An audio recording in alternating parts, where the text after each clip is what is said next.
comida favorita es la pizza. Y llegaban con trozos de pizza y yo lo rechazaba. En sus siglas TCA precisamente, son una alteración, ¿sí? Son un trastorno que tiene una fuerte alteración conductual, emocional, cognitiva.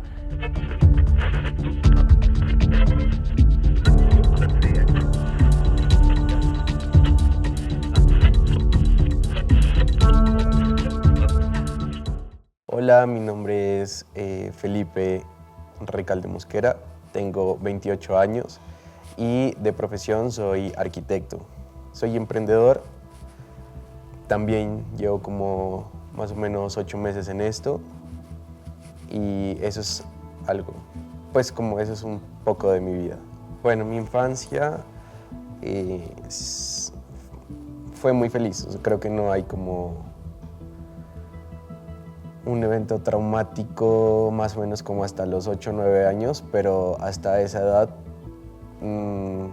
siento que fue una infancia normal, o sea, lo que todos los niños creo que vivimos. Tal vez sí algo rígida un poco y como de mucha, no sé cómo decirlo, como muy lineal en cierta forma o muy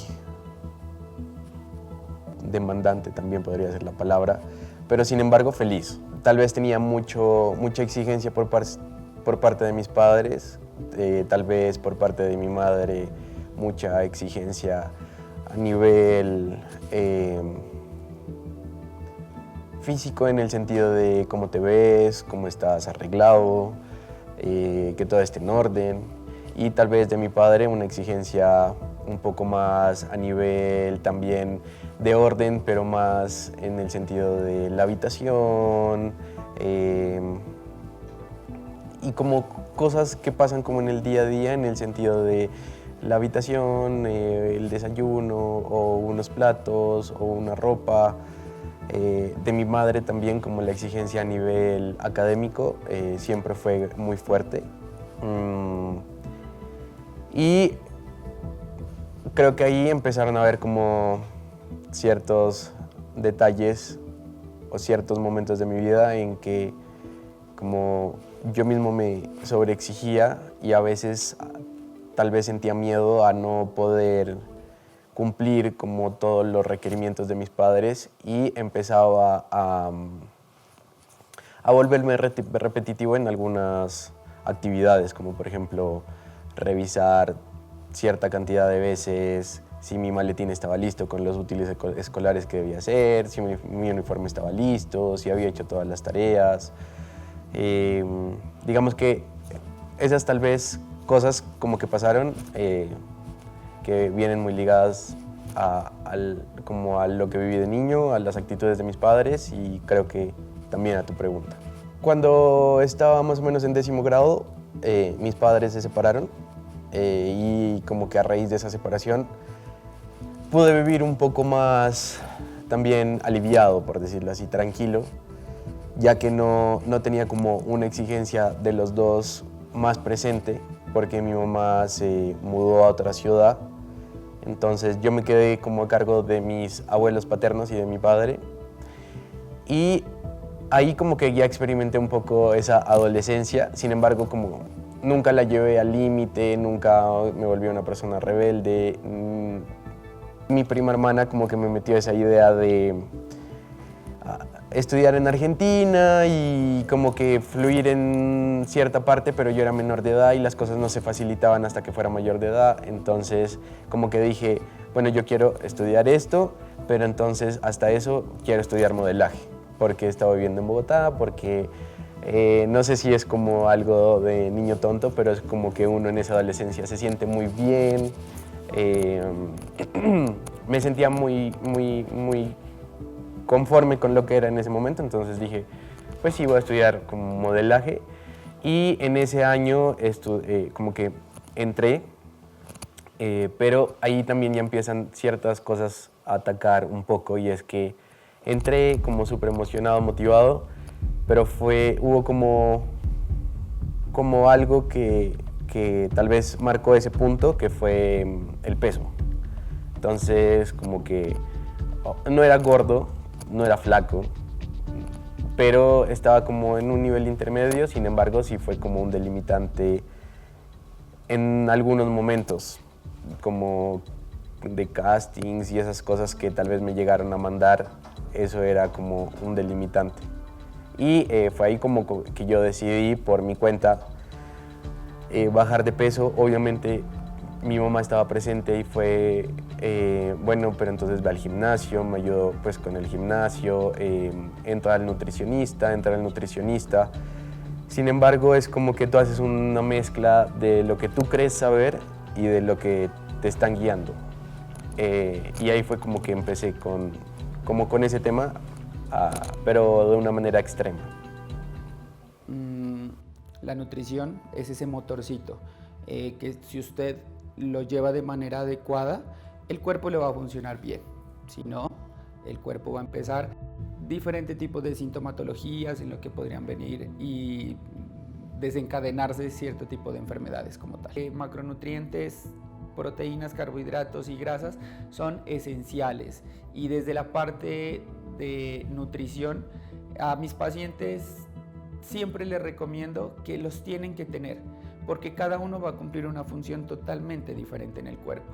Entonces, que el uno se encarga de brindar la energía, que el otro de la sostenibilidad muscular, que el otro de la función del cerebro, ¿sí? Entonces, todos hacen como ese conjuntico para que el cuerpo tenga un buen rendimiento, y pues nosotros, dependiendo el objetivo, digamos, que tenga la persona, poder llevar un plan nutricional adecuado. Ya estaba como en la recta final de la universidad y me sentía muy agobiado en el sentido de que yo no sabía y repetía mucho si había cumplido mis actividades o no. Yo sabía que lo había hecho, pero sin embargo como que me seguía esa percepción de ya lo hice o no lo hice, pero yo sabía que sí lo había hecho, pero sin embargo lo volví a revisar. Habían días que me gustaba como solamente dormir, como para no pensar, para estar tranquilo. Y debido a eso, a esa situación, decidí visitar a la psiquiatra y me dijo que lo que mis papás llamaban cuando yo era niño ser mañoso, realmente no era ser mañoso, sino era un TOC, que es un trastorno obsesivo compulsivo, en donde uno se queda o ciertas partes como de nuestro sistema neuronal se quedan atrapadas allí y como que no siguen, o sea, no pueden fluir fácilmente, sino se quedan ahí y dan una vuelta, otra, y no siguen. Si se busca información, se lo puede llamar como rituales, en donde uno repite este tipo de cosas. Y ahí entendí que siempre un trastorno como que conlleva a otro, y a otro, y a otro. Y como que ahorita estamos con el tema de la alimentación, porque también siempre ya me volví obsesivo en el querer ser delgado y cumplir cierto estándar. Los trastornos de la conducta alimentaria o trastornos de alimentación, como son conocidos, en sus siglas TCA precisamente, son una alteración, ¿sí? Son un trastorno que tiene una fuerte alteración conductual, emocional, cognitiva, relacionada precisamente con la ingesta de alimentos y con una fuerte alteración de la percepción, ¿sí? Más allá de la tipificación que tienen estos trastornos y en lo que se deriva, se podría decir que su principal inferencia o su principal afectación es precisamente en la ingesta de los alimentos y la percepción que se tiene frente a estos. Si hablamos específicamente de lo que son conductas frente al trastorno de alimentación y las causas posibles que se dan, por ejemplo, a nivel individual, el acoso escolar o el famoso bullying, ¿sí? Sobre todo con rasgos asociados al cuerpo, al peso, obviamente esta es una causa que genera afectación, por ejemplo, en los hombres. Si nos vamos, por ejemplo, a la parte familiar, la forma y los estilos y hábitos, estilos de vida saludables, cómo las personas se alimentan, son posibles causas que pueden llevar a una persona a desarrollar ciertos tipos de trastornos de conducta alimentaria. Vivimos en una sociedad de apariencias y lastimosamente como la sociedad nos está vendiendo la imagen de que tenemos que estar siempre perfectos siempre lúcidos, siempre bien armados, pues entonces no cabe en este proceso la diferencia de los cuerpos, la multiculturalidad del cuerpo, la diferencia, digamos, de las formas, de la morfología del cuerpo. Entonces nos quieren etiquetar y meter a todos en una sola clasificación y decir, no, es que el hombre tiene que ser delgado, tiene que ser atlético, tiene que ser bonito, tiene que ser flaco, y en ese sentido tiene que ser alguien que se cuide. Se necesita mucho también trabajar y concientizar a la persona en que el carbohidrato no es malo, decirle, mire, es que el carbohidrato es el que a usted le ayuda a que funcione su cuerpo, porque el carbohidrato es la gasolina que necesita al día, ¿sí? Educarlo que hay diferentes tipos de grasas, que las grasas buenas, las grasas malas, que las grasas le ayudan a la función de su cerebro, que si usted deja de consumir grasas el cerebro empieza a perder rendimiento, que el músculo que a partir de los 40 años el cuerpo empieza a perder masa muscular, entonces viene la importancia de la proteína, ¿sí? Pero sin estigmatizar ningún tipo de macronutriente, ni decirle, es que eso es malo, no lo coma mientras baja de peso, ¿sí? El nutricionista tiende obviamente a jugar un papel súper importante. Hoy en día se está encontrando muchos casos de obesidad infantil, ¿sí? Y eso viene por la misma mala educación que de pronto han tenido en esta parte los papás, los abuelos. Entonces se empieza a convertir todo en un círculo familiar que si usted llega y mira al niño, y casi siempre pasa eso, que si usted mira al niño llega a consulta de 7, 8, 9 años y está el niño gordito en sobrepeso, y usted mira a la mamá o mira a la abuela, igualitos, están en sobrepeso. ¿Por qué? Porque ya viene como una jerarquía, digamos, o que ya viene desde atrás los problemas de malnutrición. Entonces, en ese sentido, ya desde la intervención ya comenzamos a hacer un proceso que se llama, por ejemplo, reestructuración cognitiva, donde ya empezamos a modificar esas creencias irracionales que tiene la persona frente a su cuerpo. Comenzamos a hacer cambios de conducta, por ejemplo, autorregistros en los cuales la persona comience a registrar cuándo se siente mal por su figura, qué eventos vitales son los que le despiertan esas distorsiones. Comenzamos a darnos cuenta entonces cuándo es que la persona se siente mal y en qué eventos para tratar de modificarlos y cambiarlos desde la psicología. Hay algunas estrategias también asociadas con técnicas conductuales como por ejemplo manejos de diarios y de rutinas para que la persona por ejemplo comience a controlar más la ingesta de alimentos, a mejorar sus condiciones de vida, a sus hábitos de vida, a cambiarlos. Entonces, como ustedes se pueden dar cuenta, son múltiples las estrategias que nosotros como psicólogos comenzamos a trabajar con las personas. A veces sentía que no había comido mal, sino tal vez había comido lo justo, como me desayuné una granola y un yogur, almorcé, no sé, como algo acorde, pero sin embargo mi cuerpo reaccionaba así. Entonces, digamos que llegué con eso donde mi nutricionista y obviamente me explicó que el metabolismo pues estaba perdido, que se utilizaban ciertas calorías grasa o demás como para poder sobrellevar, y que cuando uno comía entonces pasaba como ese efecto rebote. Y ella empezó como de a pocos intentando a que yo comiera. Entonces ella me mandó como un desayuno, un almuerzo, una merienda, una cena, como 4 planes más o menos para yo saber guiarme cómo comer. Bueno, el mensaje que yo le podría dar a un hombre, primero, obviamente, que si se van a dejar informar o van a llevar ideas o van a crear ideas en su cabeza, primero tengan una buena fuente de información. Eso es lo principal, ¿sí? Que usted tenga una buena asesoría, que usted tenga de verdad, que si usted dice, no, es que a mí comer arroz me hace daño, pero el por qué a usted le hace daño. No solamente porque le escuchó al influencer, porque le escuchó al instructor del gimnasio, ¿sí? Entonces, siempre mantener una buena información en su cabeza, pero que tenga una buena fuente.